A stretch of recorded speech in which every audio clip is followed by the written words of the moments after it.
Welcome to Ecstatic Yoga. I am Grace. So happy that you are here today for this lesson on pranayama. Pranayama is a powerful part of yoga, and this is part of our Asana I module in our yoga teacher training, our ecstatic yoga teacher training. And I'm so glad you're here. I'm Grace, and let's begin. Pranayama is all about the breath and breathing techniques and breathing practices, which clear physical, emotional, and energetic blockages in the body and the energy field so that the vital life force energy and the prana within us can flow freely. Prana means vital life force in Sanskrit, and yama means to control, and ayama means extension or expansion. When you put them all together, pranayama can be said to be breathing techniques that extend and expand our vital life force energy and prana within the body through the deliberate control of respiration or the breath. When pranayama is practiced regularly, it is a powerful way to elevate and increase the prana and the vital life force energy in and within our bodies. Also around the body. Pranayama has its roots in ancient Hindu philosophy and is a part of texts like the Hatha Yoga Pradika, the Bhagavad Gita. It's mentioned in the Yoga Sutras of Patanjali and the Upanishads that date back over 5,000 years ago. We'll go into that when we get into our history. And in this pranayama lesson, we'll discuss the following: the philosophy of pranayama and the benefits of pranayama, techniques, and the history. So let's talk about the philosophy of pranayama. What is pranayama? Prana is that vital life force energy that pervades all things, all that is, all of existence in the entire known universe, visible and invisible. It is the source of life and believed to be the expression of divine creator source. In yoga, the space within all matter is called prana. Modern physics state that the atoms that make up all matter are 99% space, or prana. From a yogic perspective, the space is filled with intelligence, creative potential, divine energy that we can call prana. In yoga, this space filled with prana has also been called creative life force or divine energy or spiritual potential. This prana, which fills and pervades the body, is invisible to the eye, and it's a very subtle power. Yet with practice and attention, it can be powerfully felt on a sensation or energetic level within the body. So although that is invisible to the naked eye, we can feel it with the felt sense.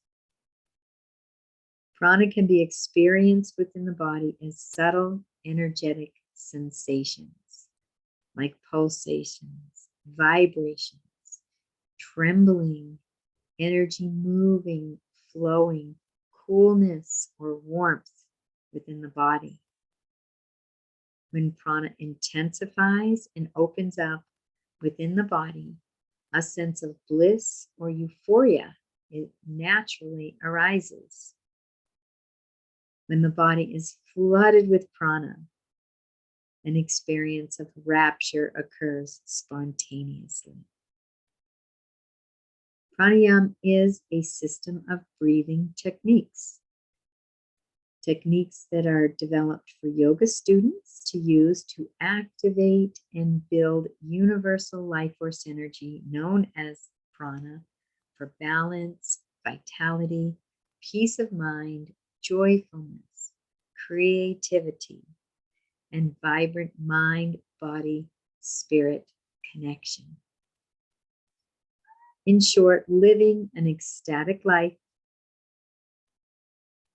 in your body at all times. Pranayama is integrated in yoga through breathing techniques as well as asana practices. What is the prana body and how is it affected by lifestyle? 5 basic manifestations of prana in the body are called the Pacha Vayus and include 5 Vayus: Pranavayu, Samanavayu, Udanavayu, Apanavayu, and Vanavayu. I think I'm going to let my kitty out for a minute. I'll be right back.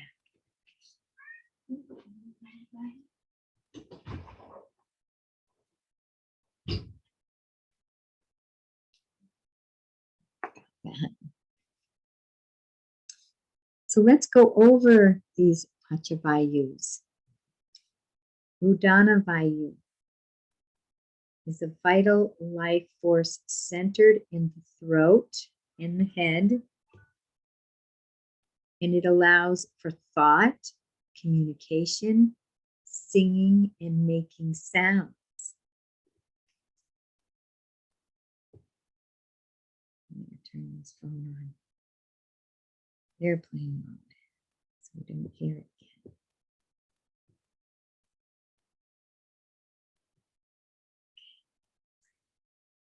So our next Vayu is Pranavein, and that is vital life force centered in the heart, the chest, and the lungs. And it draws life force in through the lungs, and it moves. The movement is upward moving energy. Samanavayu is vital life force centered in the abdominal region, and it is associated with digestion and functioning of the abdominal organs.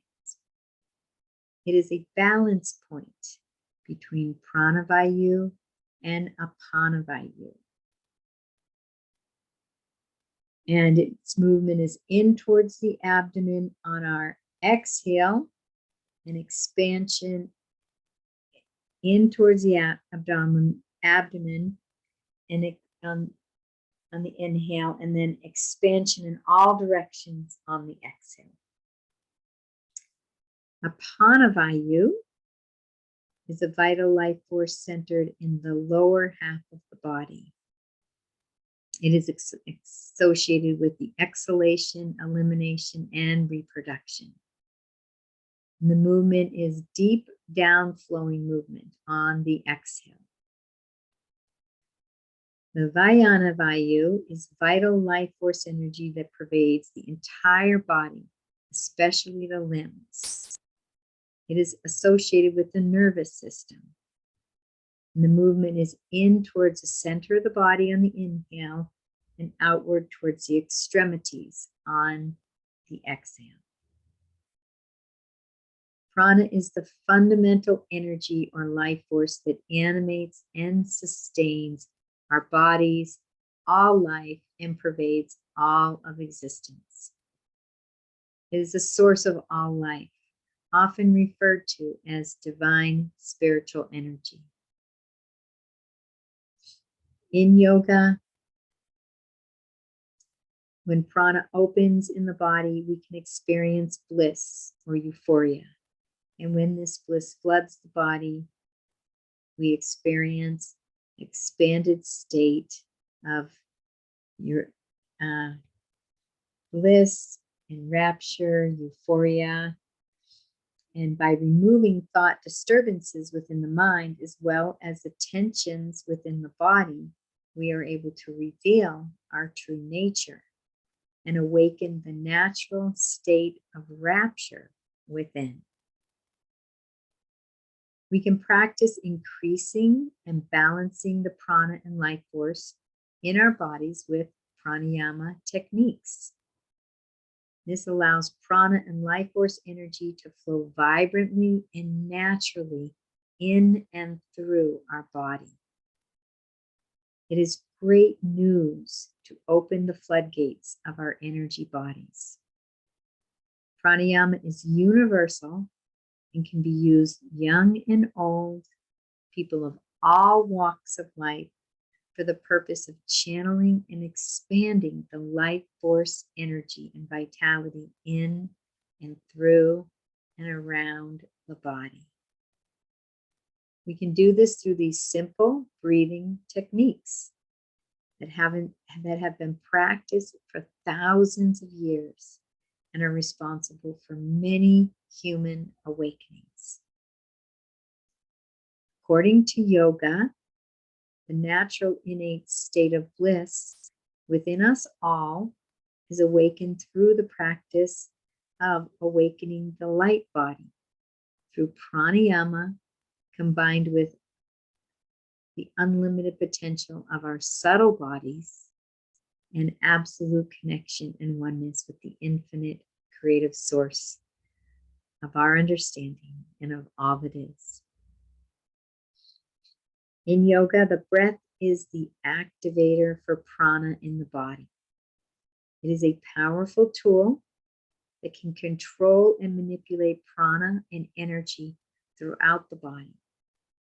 For thousands of years, yogis have developed techniques to work with the energetic systems through this practice of pranayama as a means of cultivating balance and wellness in mind, body, and spirit. Pranayama uses conscious and deliberate control of the breath to expand and balance the prana and activate the vital life force energy in and around the body.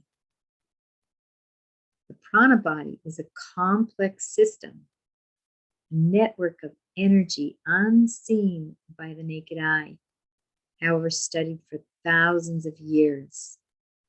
An important subtle body system that I like to talk about is the koshas, or sheaths around the body. And it includes 5 koshas. Annamaya kosha is the physical body.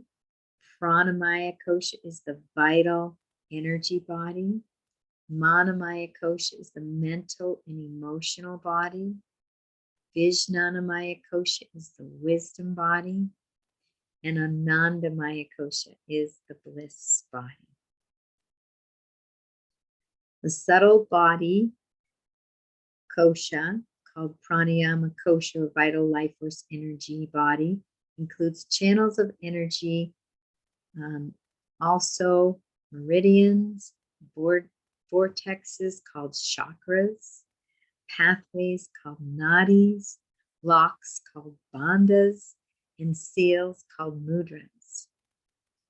So our energy body, which pranayama directly affects, is a huge system of koshas and locks and chakras and nadis, all together creating this beautiful energy system that supports the physical system.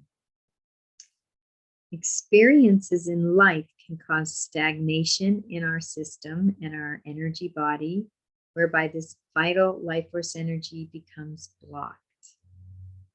When prana becomes weak or builds up in an imbalanced way, we experience fatigue, lethargy, lack of direction, mental confusion.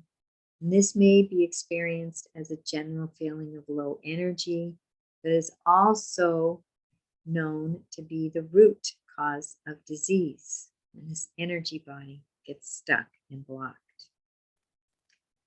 Several things create a density within the human being, in the human energy system, that disrupt the light body and therefore hides or eclipse the inner state of radiance and peace and rapture that is natural and available within us all. It can only eclipse this because this vitality within can never be threatened.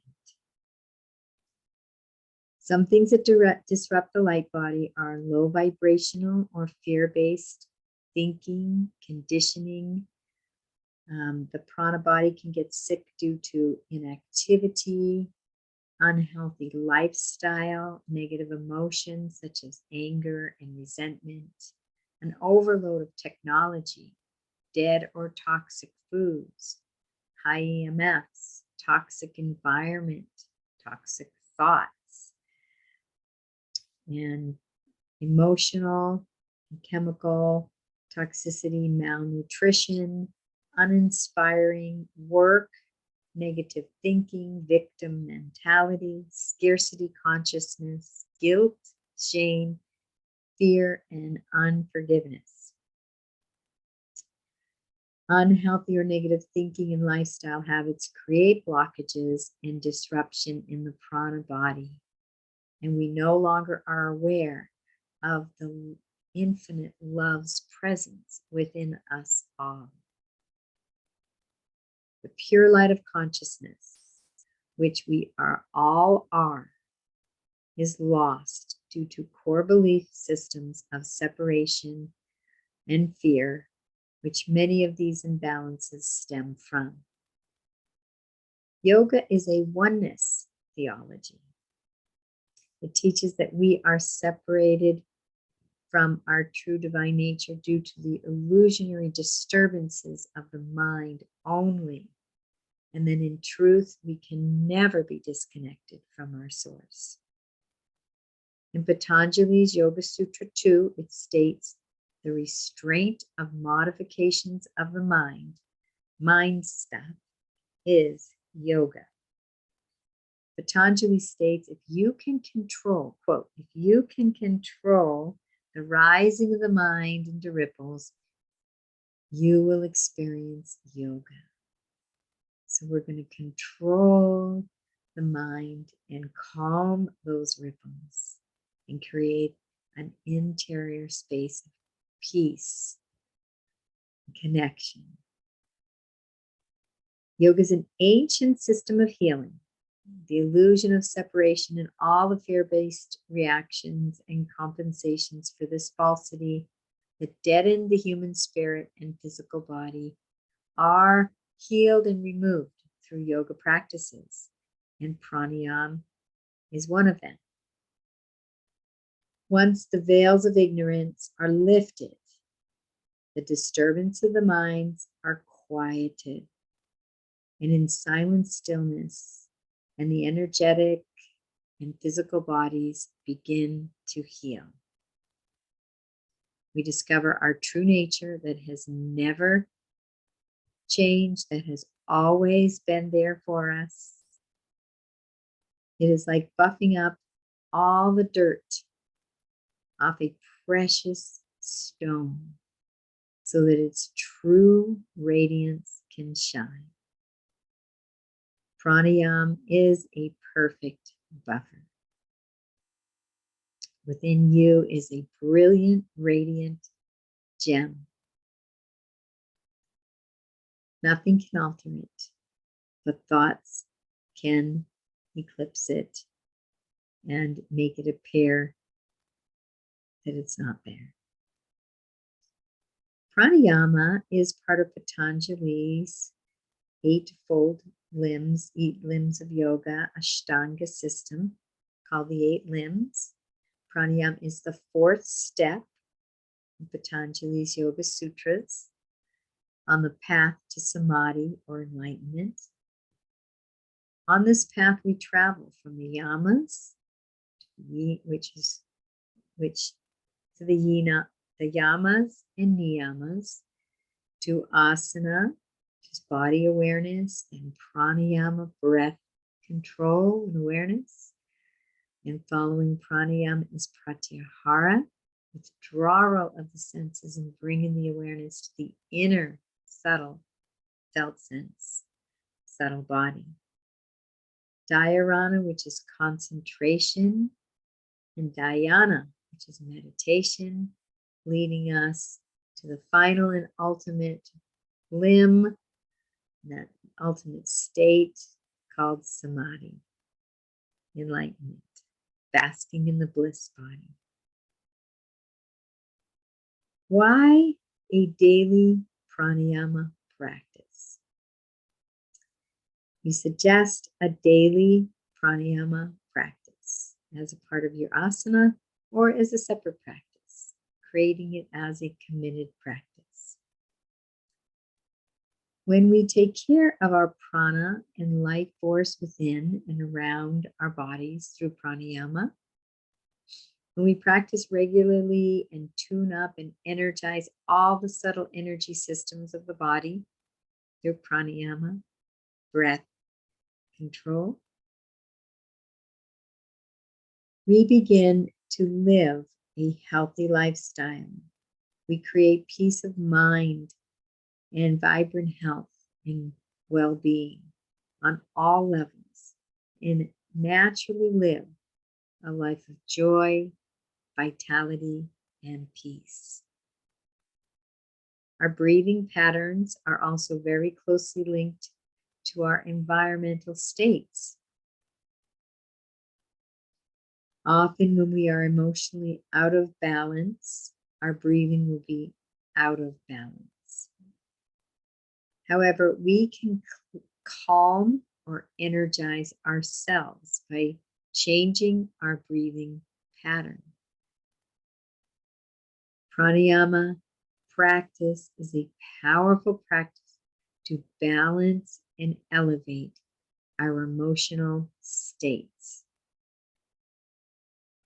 When we commit to a daily pranayama practice, we revitalize our energy and our prana body. And we rebuild our physical health so we can enjoy optimal health, optimal well-being, energetically, physically, emotionally, spiritually. When the prana body is balanced and healthy, it is easier to still the mind and quiet the mind, allowing us to naturally discover that true divine nature within us all, that divine extension of universal source or God of our understanding. Like anything else, we gain the most benefit from a regular practice. Our light body and our prana body and our vitality will be much benefited by regular practice. If we went to the gym and we lifted weights once a month, we probably wouldn't get very big muscles or very many results. If we practiced a musical instrument once a month for 10, 15 minutes, we probably would never become an accomplished musician. Same principle applies to practicing pranayama. We need to commit to a dedicated and regular practice if we're wishing to maintain a vibrant pranic body and, in turn, vibrant physical health and spiritual, mental, and emotional well-being. A regular pranayama practice can be included in your asana practice, a mantra or meditation practice. You can add conscious, connected breathing techniques to your asana practice, as well as traditional pranayama techniques at the beginning, the end, even in the middle of your practices. Asana and meditation, along with pranayama, work powerfully together to to activate the prana body naturally. Working with the bandhas during asana and pranayama to seal the prana and life force into the body is a great accelerator for the vital life force energy of prana body. Activating the meridians through mudras, movement and touch, and the chakras and vayus through breath control. With a regular practice, you can keep your prana body and your energy systems tuned up and vibrant. A vibrant pranayama kosha equals a vibrant and healthy mind and body. So the healthier our koshas are, our pranamaya kosha, our energy body that's around us, that's our pranamaya kosha. The more vibrant that is, the more healthy and radiant, the more healthy our physical health will be. Morning is a preferred time to perform pranayama, and 15 minutes or more is all it takes to keep the prana body vibrant, tuned up, and full of natural vitality all day long. It would be ideal to practice pranayama in the morning before breakfast in a beautiful outdoor setting. There's so much prana and life force flowing through when we're outside. However, next best would be to be in a room with our windows open for the flow of fresh air and prana and life force to envelop the room and our energy field. However, if you're unable to have a window open, if it's cold out, it's best to simply practice as often as possible every day if you can. Let's go into benefits of pranayama. Not only does pranayama have the potential to steady the mind, but the practice has far-reaching physiological benefits such as increased lung capacity, increased heart rate variability, improved oxygen saturation, and overall rebalancing of the nervous system. Pranayama appears in many ancient Indian scriptures. The practice of pranayama may be used for balancing and revitalizing the prana body, purification, achieving liberation, focusing the mind, steadying the body. I'm going to go over a list of general overall benefits.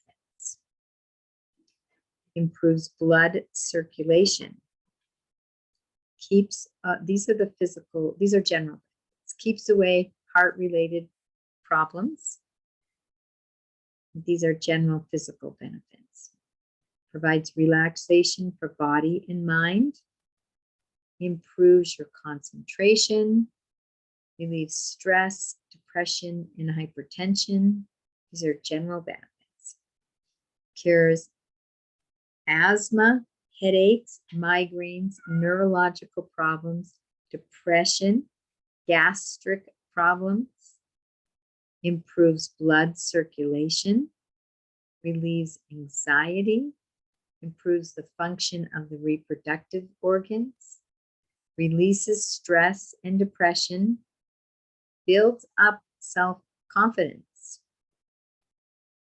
Here we are with the physical benefits. So, physical benefits: increased lung capacity, increased endurance, strengthens the immune system, calms the nervous system.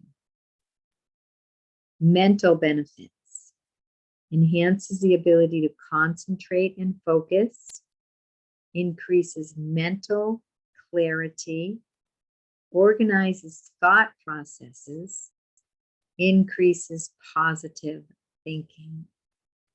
Emotional benefits: awakens sensitivity, eases emotional discomfort, unlocks suppressed emotions, creates emotional synergy, spiritual benefits, invite self-study and observation of the mind, creates connection and awareness of the authentic self, activates creativity.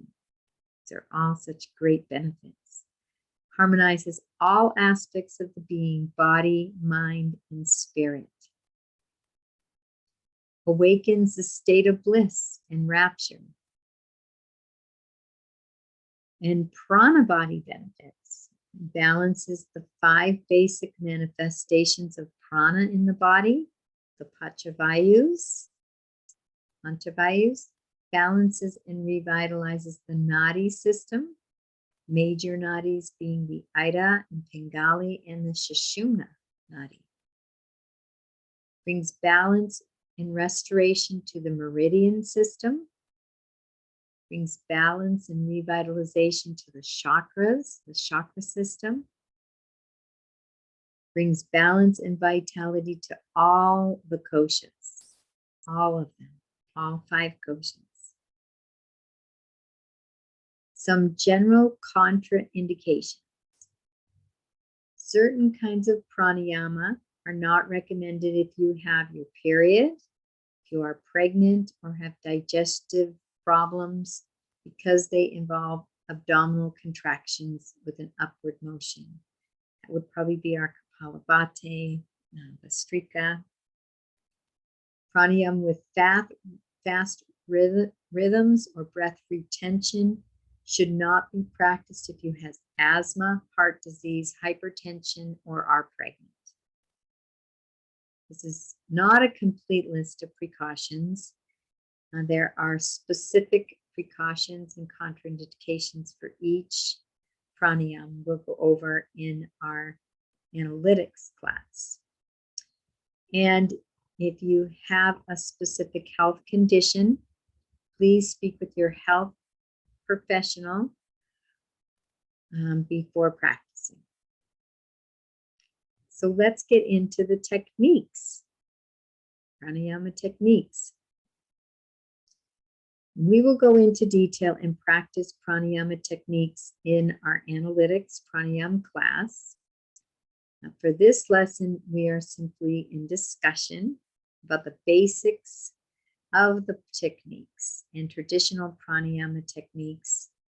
And these are including Satali, Satkari, Dirga Pranayama, the belly soft, Chandra, Vedana, Ramari, Nadi Shodhanam without retention, Nadi Shodhanam with retention, Samavriti, Dirga Pranayama with belly firm, Ujjaya, Viloma, Suri Vedana, Kapalabhati, and Vastrika. The 3 aspects or stages of pranayama are the following. Puraka, inhalation, active expansion while filling the lungs with air and prana.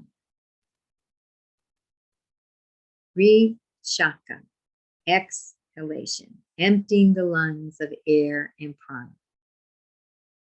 Kumbhaka, breath retention. And in Kumbhaka, we have Antara Kumbhaka, a mindful pause after inhalation. And Baya Kumbhaka, the mindful pause after exhalation. Breathing positions. With pranayama practice, it is best to sit in certain positions, and we'll list some below. An upright position is often best for optimal prana benefits.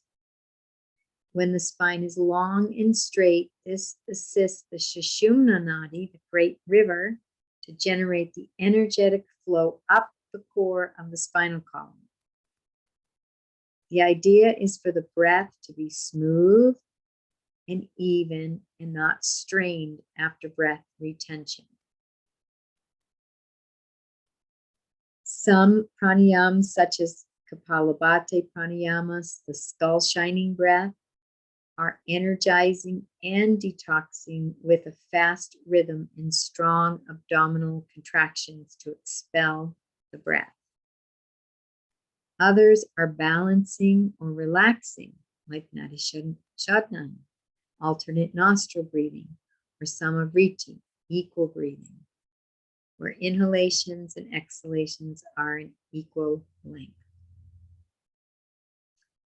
So here's a list of some positions. See easy seated position, or Sukhasana. Lotus pose with legs crossed and feet resting on the thighs.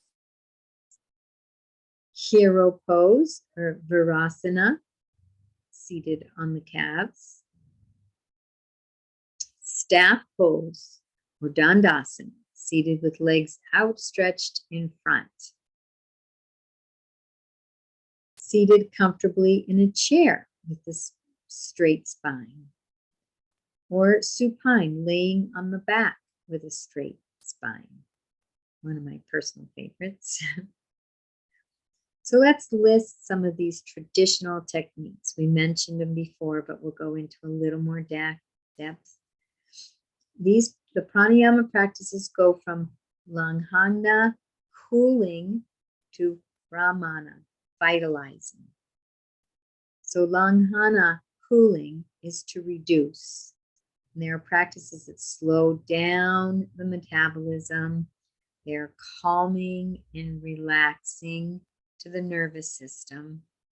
And they cool the body down and tranquilize the mind and bring peace. Brahmana, vitalizing, are to expand. They are practices that speed up the metabolism, stimulate the nervous system, warm the body, and activate the mind. Our nutritional analytics will cover the following pranayama techniques listed from langhana to brahmana, with samavriti being that middle point. Satali, which is cooling. Sitkari, which is cooling. Durga pranayama, which is all three: breath awareness, belly breathing, and three-part yogic breath. And they are cooling, they are to lengthen. Brahmari is the buzzing bee breath, quiets the senses and soothes the nervous system. Nadi Shodhana, balancing the nadis, alternate nostril breathing. Samavriti, box breath, or equal breathing, and it quiets the mind. Durga pranayama with belly firm is vitalizing. Ujjayi breath is vitalizing. It's the victory breath, victory over the fluctuations of the mind. We're going to learn all of these breaths. I love the Ujjayi. It's the Darth Vader when you close that throat just slightly and breathe.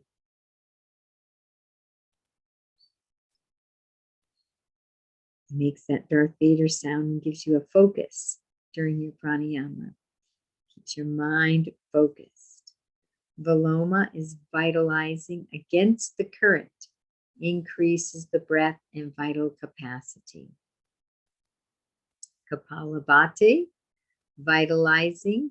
It's the skull shining breath, cleanses the physical and energy body.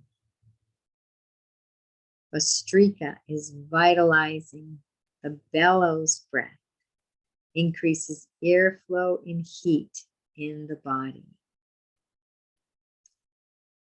So we're going to move now into the history of pranayama. We're going to go into detail and practice all those techniques in our analytics class. So a little history on pranayama. It's a brief overview of the timeline in history. Pranayama with key texts. So in 3000 BCE, figure that's before Christ sometime, BCE, Chandogya Upanishad. References to the term pranayam can be found in these ancient texts. However, no specific techniques of practicing are described. And then in circa 700 BCE is the Brihadaranyaka Upanishad texts.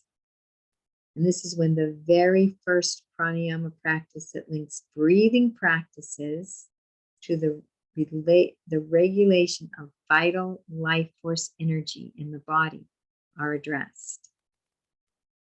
This was referenced in hymn 1.5-23 of this book, the Brihadaranyaka Upanishad.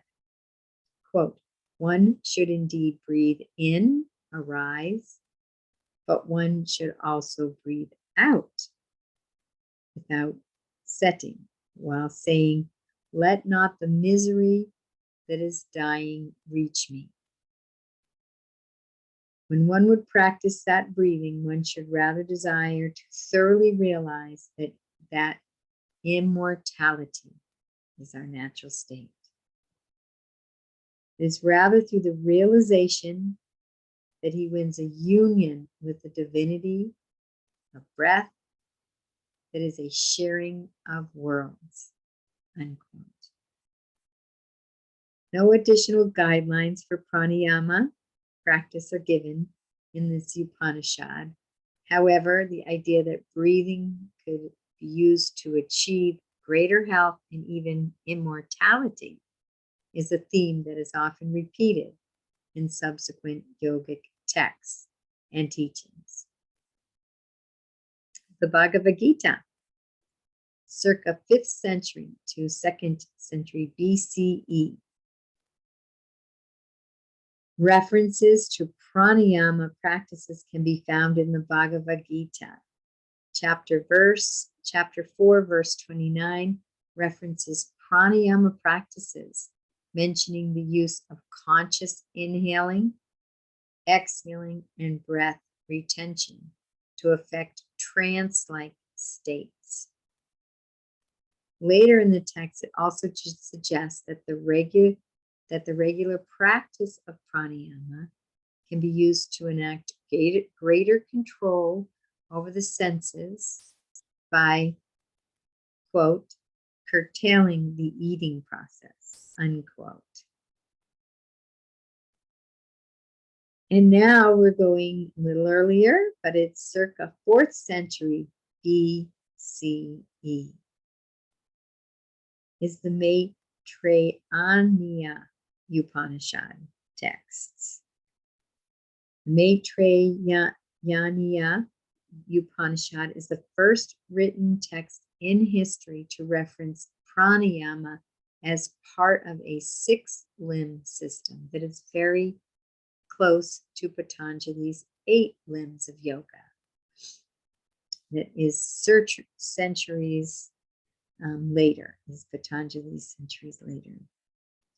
In chapter 6, verse 21, the text states that deliverance can be accomplished by using a combination of breath retention practices and concentration on the sacred symbol Om in order to redirect prana into the body's central energy channel, Sushumna Nadi.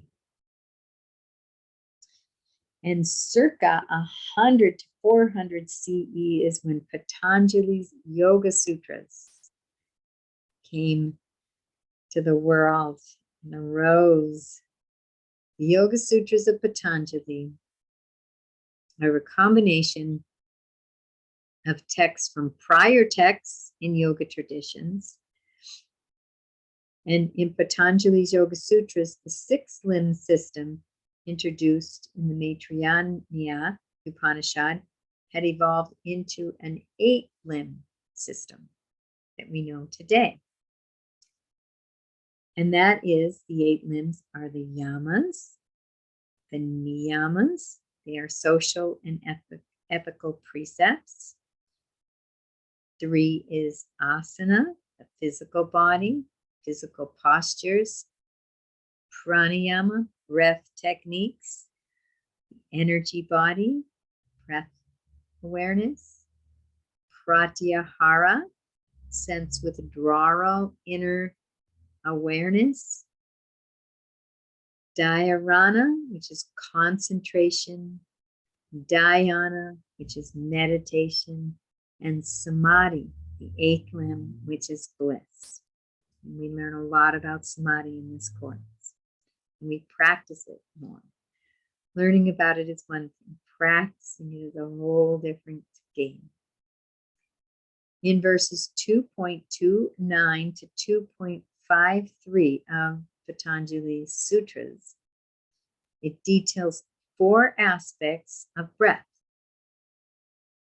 inhalation, exhalation, and the 4th surpassing the other 3.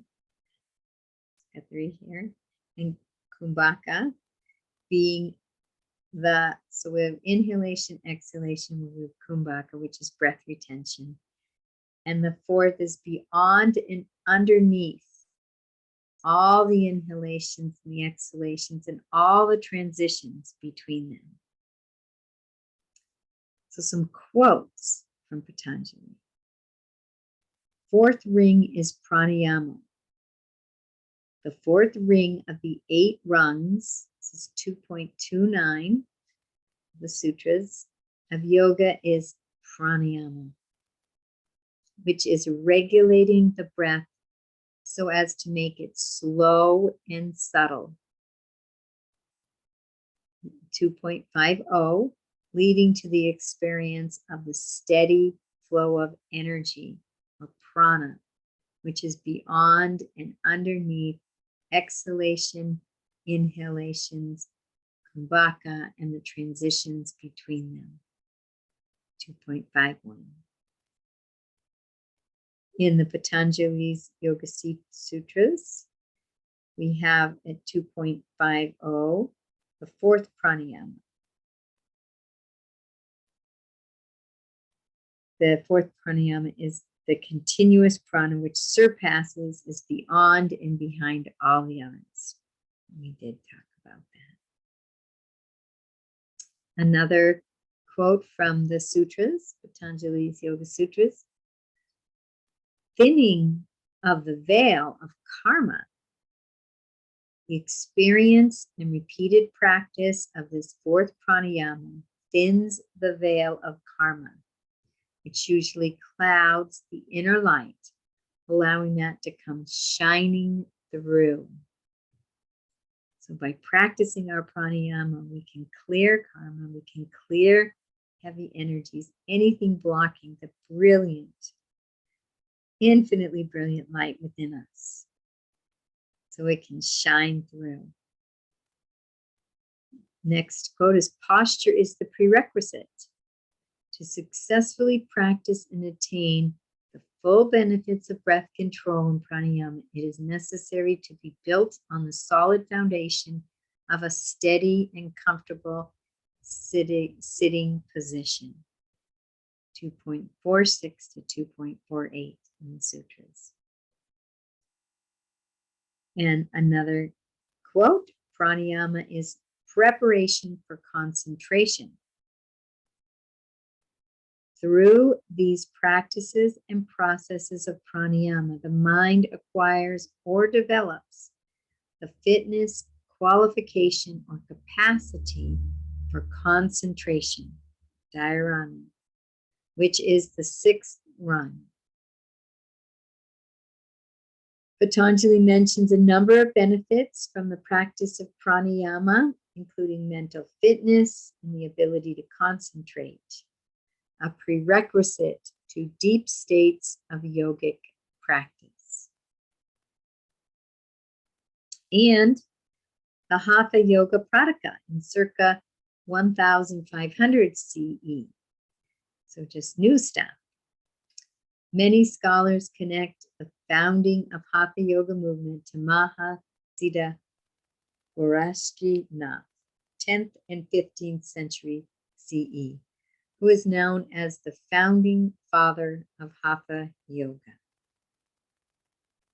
One of the most important texts of the medieval era is the Hatha Yoga Prataka, written by Goraska Nath's pupil, Swami Svatmarama. The Hatha Yoga Pradipika emphasizes the attainment of vibrant health and spiritual awakening through the mind-body connection of using physical postures, pranayama techniques, and practices of meditative compilations. The Pradipika expands on earlier texts referencing pranayama, describing actual instructions for practice. It references alternate nostril breathing patterns, breath retention, auspicious times for practice. It further references to pranayama techniques can be found in a number of additional medieval manuscripts. The most important of these texts include the Samhita, late 17th century, and Shiva Samhita, 17th or 18th century. So pranayama, present time, here and now. Although schools of yoga include the traditional pranayama practices and techniques, modern practices have branched out to many variations of using breath in pranayama to master the energy and the prana within the body.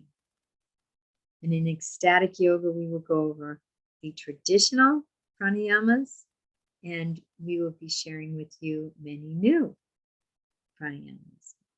New variations and modern processes integrate a combination of using traditional yogic teachings with unique styles of kriya.